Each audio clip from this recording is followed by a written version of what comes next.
Bonsoir à tous, je suis ravie de vous accueillir ce soir pour quelque chose d'un petit peu particulier. En fait, la guidance sur le cycle de la Lune hier par rapport au tirage de la nouvelle Lune en Scorpion, fait le 25 octobre, m'a fortement interpellée parce que les énergies étaient vraiment décuplées et très fortes. Et pour les personnes qui ont regardé le tirage, je pense qu'elles l'ont ressenti. Notamment dans le tirage des cartes, dans la guidance qui était différente, les choses étaient différentes. Et ce qui m'a surtout interpellée, ce sont les deux 10 qui sont sortis, les deux cartes concernant le couple sacré, la deuxième ligne de couple sacré, qui sont ces cartes-ci, avec l'oracle des bonnes énergies. Et en fait, lorsque j'ai voulu tirer une carte, sont sorties deux cartes, les deux mêmes cartes, dans deux couleurs différentes, puisque comme je l'avais expliqué, cet oracle a la particularité, pour les cartes blanches, qui pose l'énergie yin, féminine, et les cartes noires, l'énergie yang, masculine. Et ce sont les deux mêmes cartes qui sont sorties, ce qui était tout de même assez impressionnant. Et en fait, ça m'a donné l'idée de revenir sur ce fameux 10, cet arcane majeur du tarot, le 10 qui est la roue de la fortune, et qui en fait a dominé le tirage dans les polarités, et qui marque aussi l'équilibre des polarités masculines et féminines dans ce parcours, parce qu'en fait avec les énergies de la nouvelle lune et de l'éclipse, on était bien dans un alignement, d'accord, de la Terre, de la Lune et du Soleil, un alignement, ce qu'on appelle exact, et de l'ouverture d'un portail. Euh, D'où ces énergies vraiment très impactantes hier soir particulièrement, enfin hier dans la journée. Et donc je voulais revenir sur cette carte de la roue de la fortune, et ce que vous voyez là devant vous, ce que j'ai étalé ici avec toutes ces cartes. J'ai été chercher en fait dans les différents tarots que j'ai, puisqu'il s'agit bien de l'arcane 10 majeur de la roue de la fortune du tarot, qui peut se dénominer la roue dans par exemple le tarot des archanges, ou le changement dans le tarot des flammes jumelles. Et j'ai sorti aussi quelques cartes oracles, notamment de la lune. Et même en ce moment, je fais le tirage avec l'oracle des rêves quotidien. Et ce matin, j'ai tiré la carte du cycle. Et le cycle, c'est le changement, c'est la roue de la fortune. C'est la même chose, hein. Elle porte le numéro 26, celle-ci. Mais en fait, quand je vais vous l'expliquer, c'est la même chose, quoi. On parle de la même chose à chaque fois.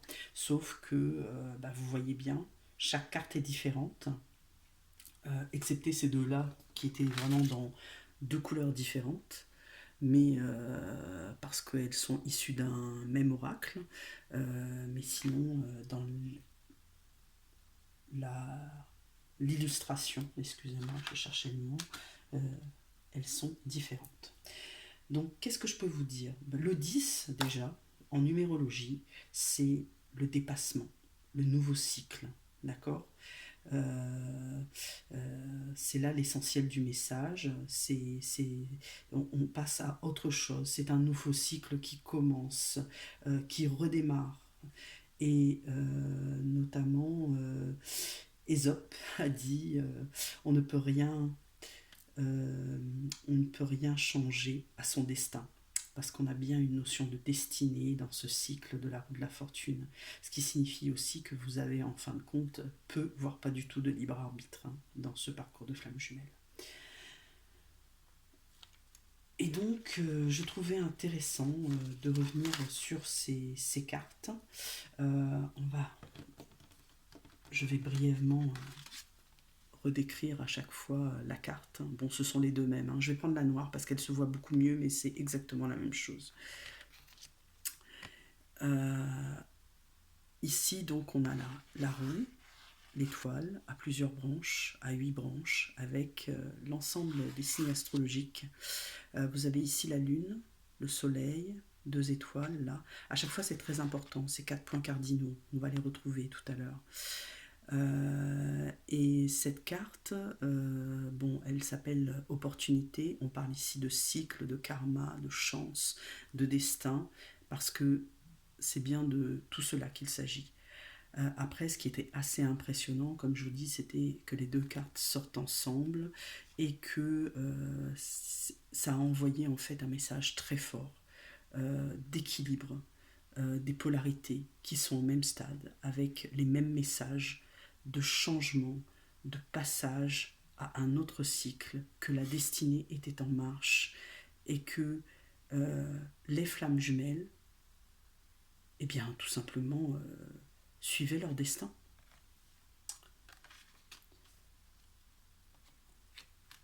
Alors, dernièrement, j'ai acquis un nouvel oracle qui s'appelle les symboles magiques.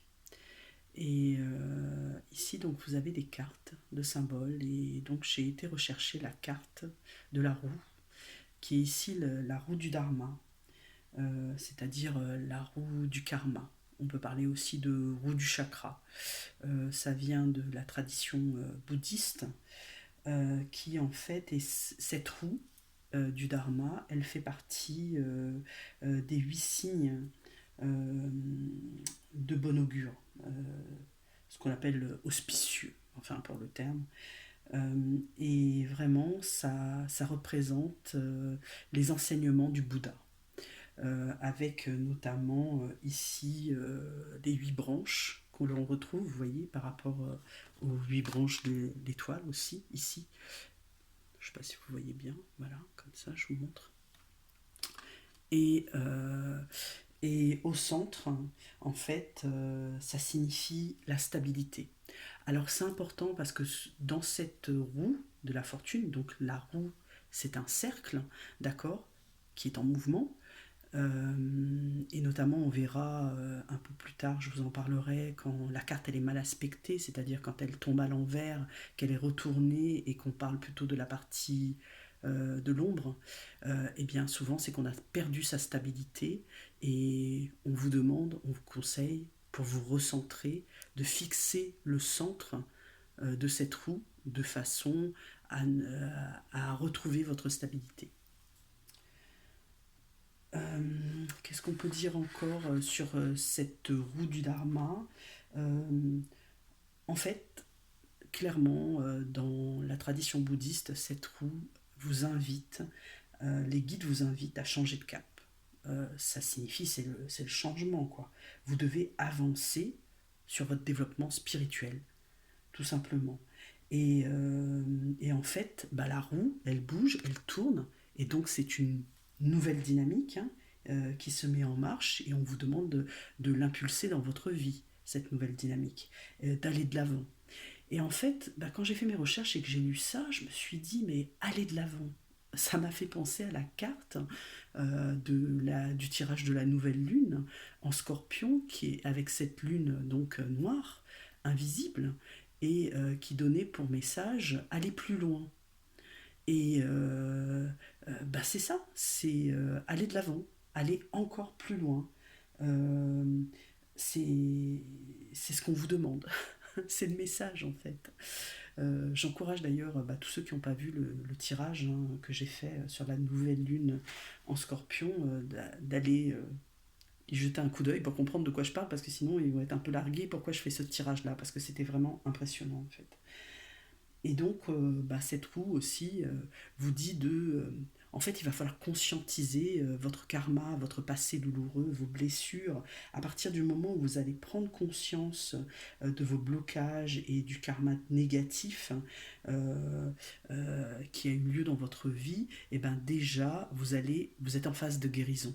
Et souvent, ce qu'on vous dit, bon, bah là, quand on commence à toucher au karma, aux vies antérieures et tout, ben, euh, il est judicieux, on va dire, de consulter quoi, un magnétiseur, quelqu'un qui va vous aider dans votre démarche et vous assister.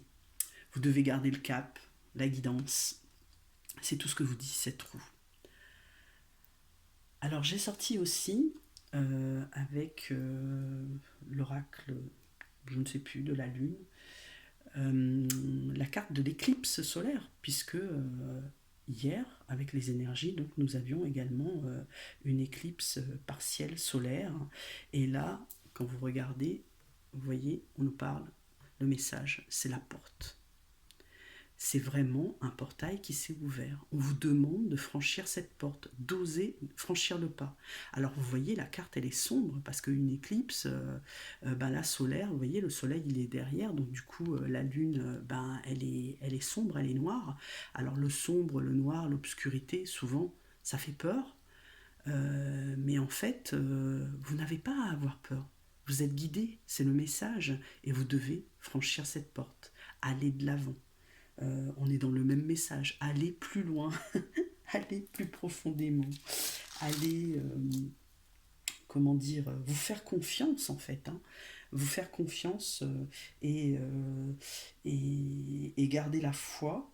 Du coup, oser franchir le seuil de cette porte et d'aller vers les nouvelles opportunités qui vous attendent. Le 10, c'est ça, c'est les opportunités. Donc en fait, c'est la lumière, hein, c'est la brillance, c'est la réussite derrière cette porte. Ce portail à franchir, ce seuil. Alors ensuite, j'ai pris... Alors ici, il s'agit du tarot des archanges. On voit ici l'archange Jérémiel. Et l'archange Jérémiel nous dit, nouveau départ, vous arrivez à une échéance, changement de direction pour accéder au bonheur. D'accord, sur la carte. Et la roue ici est représentée par une roue d'un moulin à eau.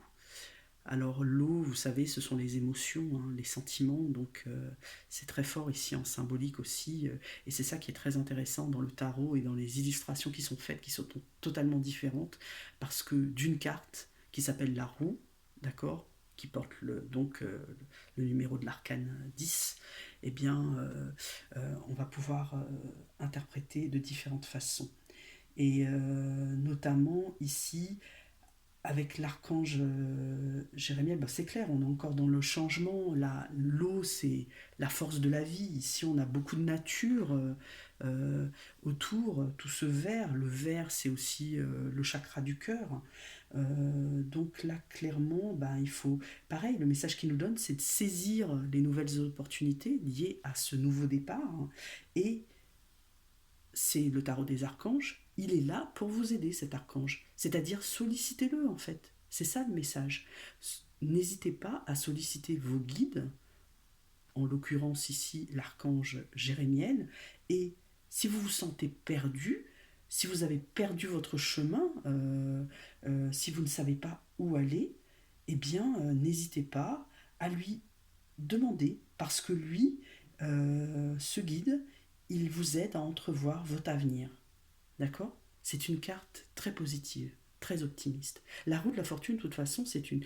Ben, d'ailleurs, dans la roue, enfin, la fortune, on a fortune, fortuné, c'est la chance. Hein. Donc, c'est du positivisme.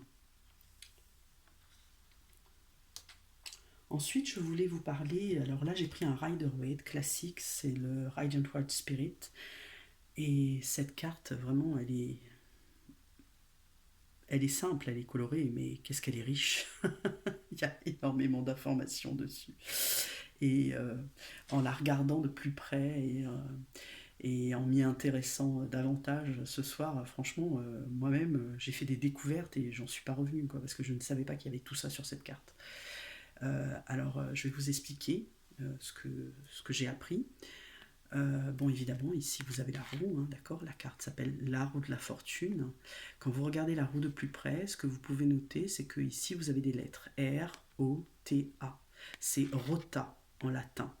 Mais vous pouvez lire aussi tarot, T-A-R-O, ou encore euh, à l'envers, Torah. D'accord. La Torah qui est la loi juive. Euh, Donc déjà, en symbole, c'est très fort. Et sur cette carte, quand vous la regardez, en fait, vous avez une multitude de symboles. Vous avez des symboles donc chrétiens, bibliques, vous avez des symboles égyptiens, vous avez des symboles, des éléments aussi, et des symboles, je ne sais plus, excusez-moi, je regarde. Vous avez aussi les 4 directions cardinales. Alors je vous montre. Ici, à chaque fois, vous avez des personnages, d'accord, qui montrent les 4 points cardinaux, en fait. Comme la roue pointe les points cardinaux. C'est encore une roue à 1, 2, 3, 4, 5, 6, 7, 8 branches, comme on avait pour l'étoile, comme ici aussi, d'accord. Parce que des fois, il y a 4 branches, mais là, il y a 8 branches. Donc, ce sont les 8, ce que je vous avais dit, les 8 signes de Bouddha, importants, de bon augure. Et là, vous avez aussi des symboles chimiques. C'est-à-dire ici, vous avez le symbole du sel, ici le symbole de Mercure, ici le symbole de l'eau, qui ressemble plutôt au symbole du Verseau, mais de l'eau. Et là, le symbole, je ne sais plus, du soufre. Du soufre. Donc vous avez des symboles alchimiques. Ensuite, vous avez ici des personnages ailés. Cet homme-là, ailé, représente le signe astrologique du Verseau. Ici, le griffon, là, c'est le signe du Scorpion. Ici, vous avez un taureau, d'accord, un taureau ailé. Et là, le lion. Le lion ailé. Je ne vous montre pas bien, excusez-moi. Le lion ailé. D'accord. Donc ici, vous avez des signes astrologiques. Alors moi, ce que j'ai pensé, je me suis dit, il est fort probable que cette carte qui est sortie sur cette ligne, eh bien, elle représente aussi, elle va peut-être influencer davantage par rapport à la Lune ces signes-là. D'accord. Enfin, moi, personnellement, je me suis senti très impactée. Moi, je suis là-haut, là, avec le petit livre, là. Bon, après, le Verseau. Après, chacun a un livre. Le livre dans le tarot, ça veut dire le secret, en général. Voilà, on a aussi ici un sphinx, on a un serpent, et ici, on a... ça, c'est un personnage... je sais, égyptien, excusez-moi, j'allais dire grec, mais c'est égyptien, c'est Anubis. C'est avec la tête de chacal, là, c'est le gardien des morts. Donc on est aussi dans le thème de la Toussaint. Il y a vraiment énormément de choses. C'est impressionnant. Euh, donc, c'est et ça représente, alors en grec, c'est Anubis, son homologue grec, c'est Hermès, et Hermès, c'est aussi le messager des dieux. Vous savez, celui qui a des bottes ailées. Donc, c'est vraiment très très symbolique et il y a vraiment beaucoup de choses et ça m'a énormément plu de lire tout ça. Euh, et ce que j'ai appris aussi, c'est que bon, l'arcane 10, d'accord, à chaque fois le 10, c'est là vous voyez des animaux, mais il n'y a pas de personnage. C'est la seule arcane avec la lune dans le tarot qui n'a pas de personnage. Parce que les autres, elles sont tous des personnages. Prenez la grande prêtresse, il y a des personnages. Prenez le 6, les amoureux, il y a 2 personnages. Voilà. L'impératrice, il y a un personnage. L'impératrice. Pourquoi j'ai dit l'impératrice? Oui, l'impératrice. Bref. Donc, et cette roue, bien évidemment, elle a le même message que les autres. Dans le Rider-Waite, c'est la roue de la fortune. Elle symbolise la fortune, donc la chance, le destin. C'est l'énergie du mouvement en fait. C'est le nouveau cycle de la vie et c'est aussi, on vous montre ici que la vie en fait qui est un cycle, elle a des hauts et des bas. D'accord. Puisque en fait à chaque fois ce qu'il va falloir comprendre c'est que ces personnages ils vont tourner en même temps que le mouvement de la roue quoi. Donc très très intéressant. Passons ensuite à le tarot des flammes jumelles. Alors celui-là, vous le connaissez, hein, on l'emploie assez souvent. Donc ça, c'est l'arcane 10, hein, puisqu'il y a aussi des cartes, bah, c'est un tarot de toute façon, donc il y a les arcanes majeures et mineures. Et ici, cet arcane s'appelle le changement. Euh, et ce qu'on ressent en fait à travers cette carte, c'est vraiment les forces en fait de la terre-mère Gaïa. On dirait, si on regarde rien que la carte, là, on dirait qu'il y a un tourbillon, une tornade, on ne sait pas trop.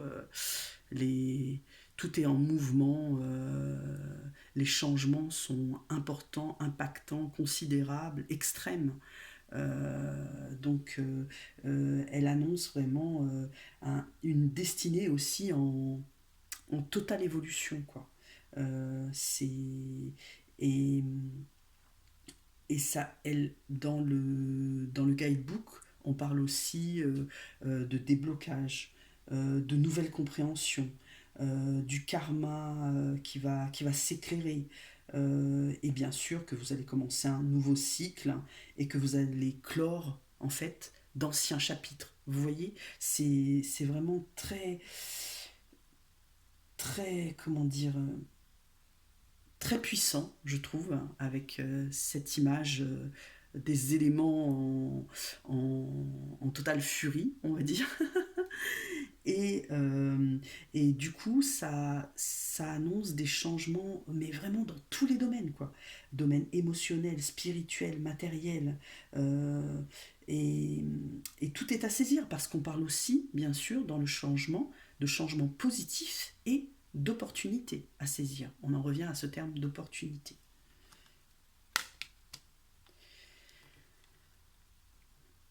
Alors, je voulais vous parler brièvement de la carte que j'ai sortie avec l'oracle des rêves ce matin, le tirage que je fais quotidien.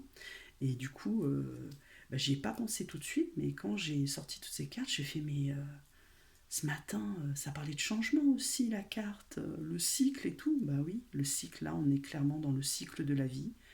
Ici, on vous dit, je fais partie du cycle des causes et des conséquences liées à l'existence.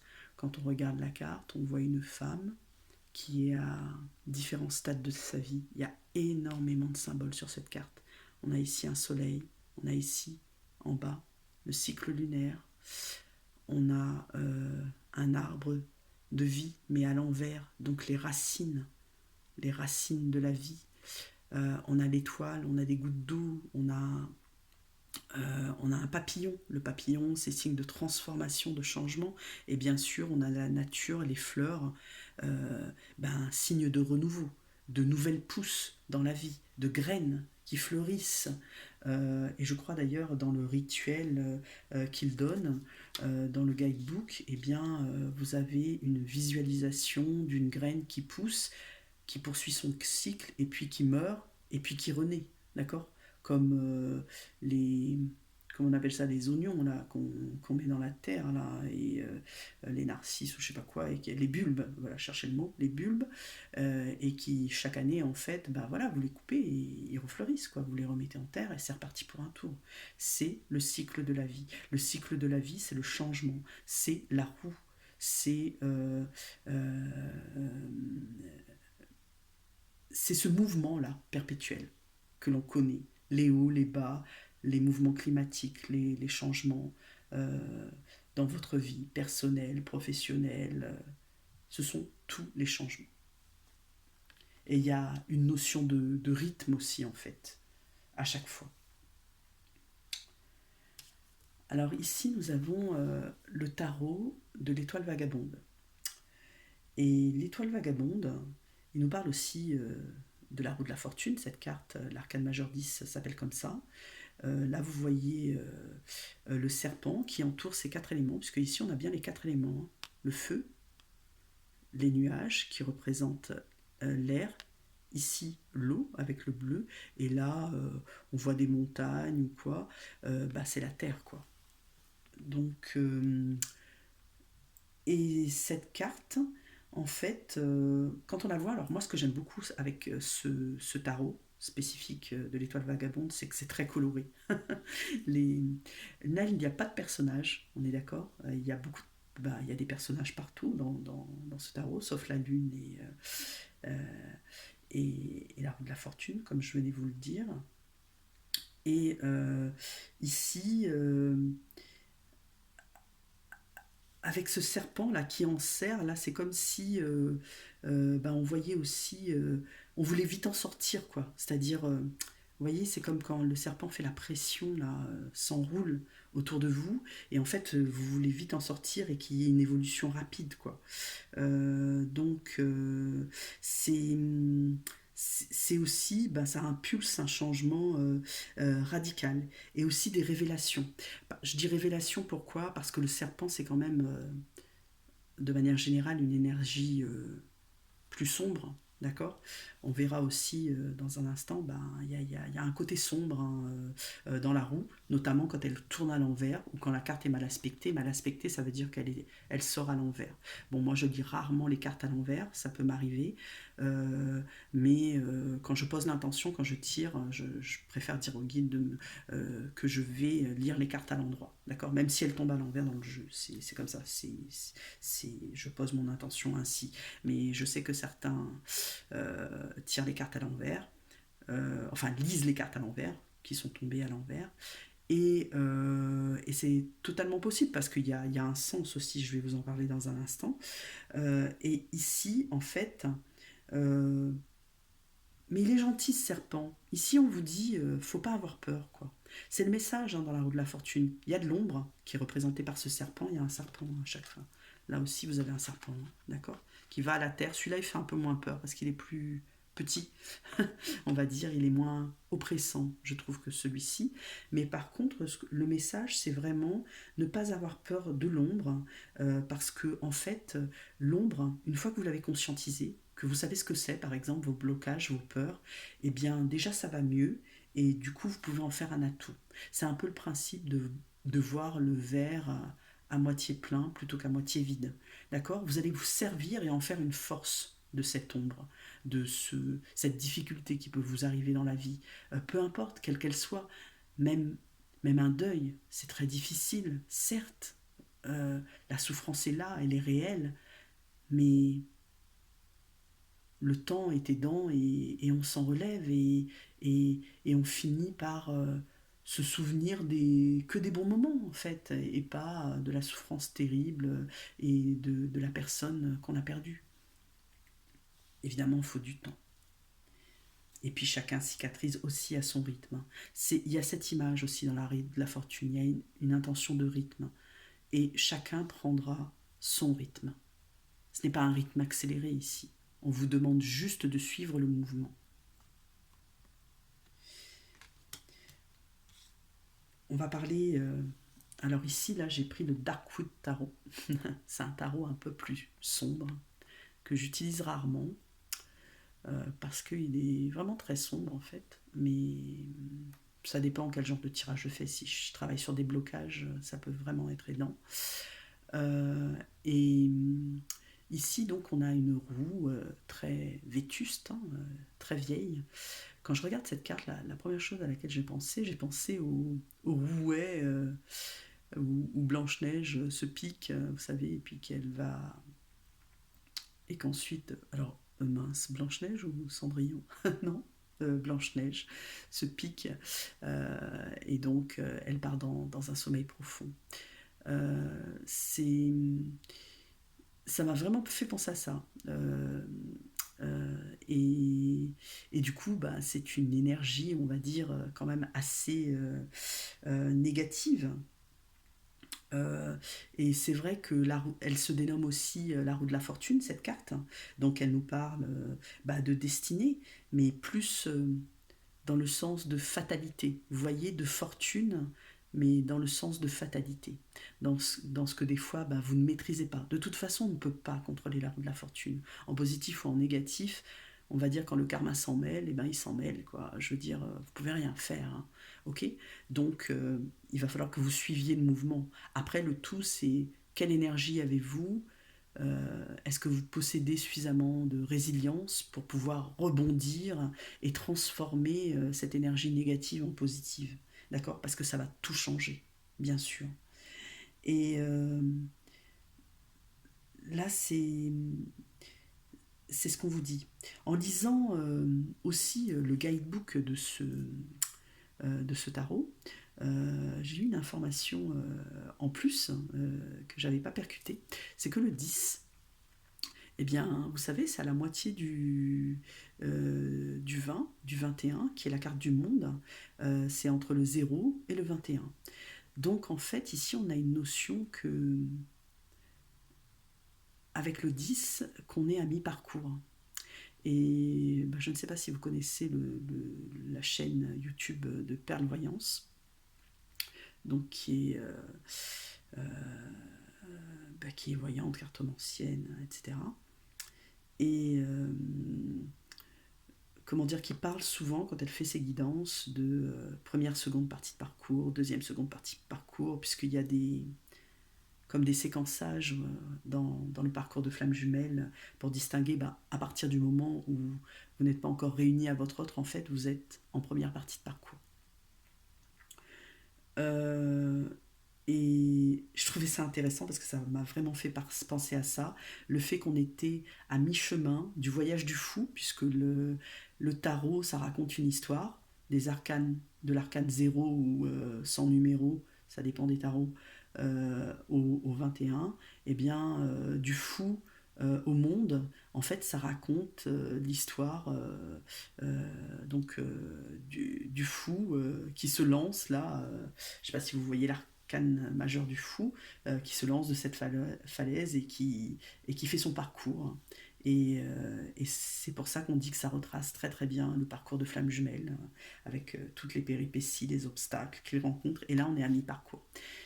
Et là, clairement, la roue va tourner, et va tourner en votre faveur. C'est le message, dans le sens où vous allez retrouver votre autre, en fait. C'est comme ça qu'il faut le lire. Alors là, nous avons l'Oshozen Tarot. L'Oshozen Tarot, la carte s'appelle le changement.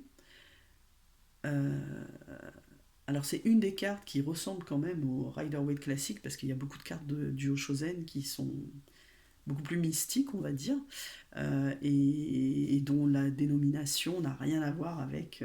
enfin, rien à voir, si, mais est totalement différente de ce qu'on peut trouver classiquement dans le Rider-Waite.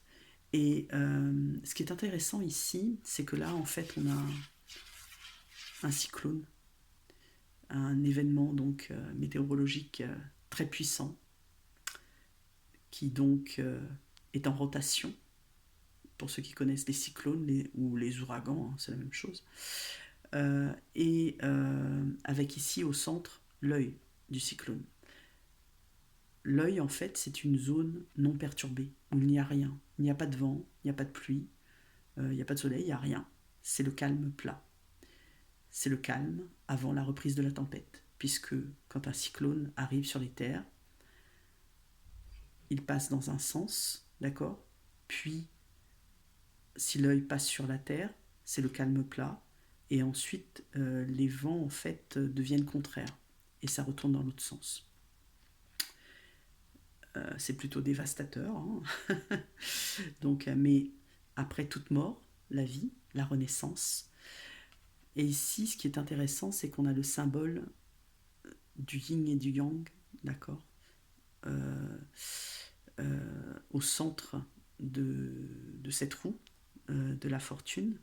Bien évidemment, on a les signes du zodiaque aussi, et puis ici avec des symboles, on va dire, des traits, des points, enfin, je ne voyais pas très bien, qui représentent les éléments aussi, hein, d'accord. Et vraiment, cette carte est très belle. Moi, je l'aime beaucoup. Je l'aime beaucoup parce qu'elle est colorée, elle est puissante. Et ce que j'aime bien dans l'idée du cyclone, c'est qu'au centre, en fait, et je vous l'avais dit tout à l'heure, je crois, c'est que si jamais la carte est mal aspectée, on vous dit de regarder le centre pour vous restabiliser. D'accord? Parce que cette zone-là, et là, je viens de voir qu'il y a un triangle également, je ne l'avais pas vu. D'accord? Donc la Trinité, avec le symbole, alors le triangle, C'est le symbole, dans ce sens-là, c'est le symbole du feu. Euh, et on vous dit, et c'est la zone calme plat, c'est la zone de sérénité. C'est-à-dire, même si vous êtes emporté en fait, hein, parce que là c'est puissant, hein, on parle d'un cyclone, hein, donc ça tourne très vite, les événements sont changeants, marquants, très rapides, impactants. Eh bien, si vous perdez le nord, on va dire, eh bien, voilà, pour vous réorienter, fixez le centre. C'est important. Et là, ben, le centre, c'est aussi recentrage. Vous voyez, se centrer pour être plus ancré et pouvoir par la suite re-rentrer dans la roue du changement. C'est ça que ça veut dire, quoi, en fait. Donc, je trouvais ça assez intéressant. Et c'est aussi avec ce schéma, là on voit bien la notion de répétition que suggère la roue. Et toujours dans le même principe bouddhiste en fait, puisque bon, avec ce symbole yin-yang et des polarités, hein, d'accord, féminine, masculine, on vous dit bien que pour vous en sortir en fait, il faut rééquilibrer vos énergies en fait, tout simplement. Si vous vous sentez à un moment donné dépassé. Alors on va finir avec la carte 10 toujours, hein, qui s'appelle la roue du Light Sears Tarot, qui est une très belle carte. Cette carte est vraiment magnifique. Il y a énormément d'espoir sur cette carte. Je ne sais pas comment dire. On dirait qu'on est élevé, on est ailleurs. Euh, et ça, c'est vraiment la particularité de ce tarot, le Light Sears, dans ces illustrations qui sont vraiment très belles. Donc ici, on n'a pas une roue, on en a plusieurs qui sont en équilibre elles-mêmes, les unes sur les autres, quoi.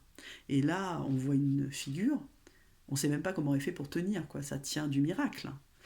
Donc c'est très porteur d'espoir, cette notion de miracle. Elle a même des dés, là, vous voyez, autour du cou, en collier, en guise de collier. Donc les dés, c'est la fortune, c'est la chance. On tente, on tente son coup, on tente le coup du sort, le coup de la chance. On y va, on y croit, on a la foi. Et cette personne, elle tient en équilibre sur la roue de la chance, de la fortune. Bon, pareil, on retrouve des inscriptions, un rota, les 8 branches, les symboles ici, hein, avec le symbole du feu, de l'eau, etc., hein, le triangle. Et qu'est-ce que je voulais vous dire? Vraiment, ça a l'air. Ouais, je disais, ça tient du miracle, quoi. Elle est en suspension. C'est vraiment ça. On ne sait pas, en fait, on dirait qu'elle va tomber. Et pourtant, on dirait, mais non. Elle a l'air très stable. Et du coup, il y a une symbolique de. Comment dire ça? D'imprévisibilité, vous voyez. Il y a vraiment ce truc dans la roue de la fortune que, ben, on ne sait pas. Il y a une part de mystère, il y a une part de destin, il y a une part de karma, il y a une part de guidance, de foi, de croyance. On se lance, on y va. euh, on, et il y a une part aussi, ben on ne peut pas contrôler là. Elle fait un pas sur le côté ou devant, derrière, elle tombe en fait. Et là, elle est en total lâcher prise. Donc c'est... Non, j'adore cette carte. Elle est vraiment très belle. Euh, donc voilà, c'est le coup de chance, on va dire. C'est euh, c'est vraiment le message que je retiendrai, le coup de chance. Et je vais vous laisser, je vais finir par là. Donc c'était vraiment trop fort d'avoir ces deux mêmes cartes de roue de la fortune. C'est pour ça que j'ai fait ça et que je me suis intéressée à ça. Je ne sais pas si ça va vous plaire, mais moi ça m'a plu de rechercher tout ça et de compléter en fait la guidance que je vous ai faite parce que une fois que je l'avais finie, je dis, mais c'est pas possible, il y a eu de telles synchronicités lors de cette guidance, la lune, le soleil, les étoiles, l'éclipse, euh, les polarités, l'équilibre, les cartes, la façon dont elles sont sorties, la guidance, la façon dont elle a été menée. Enfin voilà. Donc merci à vous. Au revoir.